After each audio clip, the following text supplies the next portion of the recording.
tough, huh? It's all about the story. If you don't have something interesting about what it is that you're doing, you're going to have a really hard time getting people on that bus. If you're driving by and your bus says elsewhere on it, people are going to be like, whoa, I'm not getting on that bus. Or if your bus says good times on it, they're like, I'm on board. Where are we going?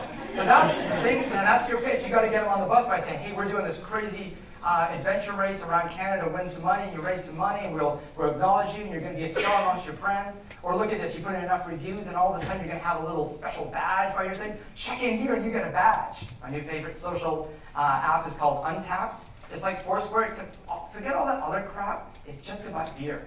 It's one thing you can do. Check in beer. And then, the more you drink the variety of your beers, you get different badges. That's exciting. Who knew drinking beer could be better? Now there's a game for it, right?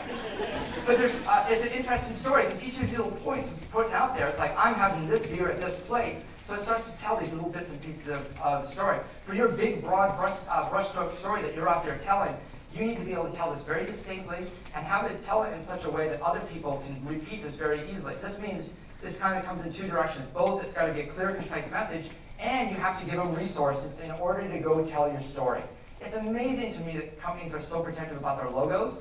I have a like you want to give you start a campaign, sign up to do this thing, to say this something, right? You give them exact copywriting that you want them to use, you give them the images to use, you give them the headers, you give them the logos, you give them your little, what do you have, frogs or something instead of owls? I'm trying to think of something instead of owls. You give them all those resources and your talking points, and guess what? People will use your talking points and use your images, and then they'll take that stuff, and you give them the opportunity to remix it, and get people to take the owl art and remix it in all sorts of different ways. Nothing horrible, nothing horrible. But you've got to give them the tools to tell your story.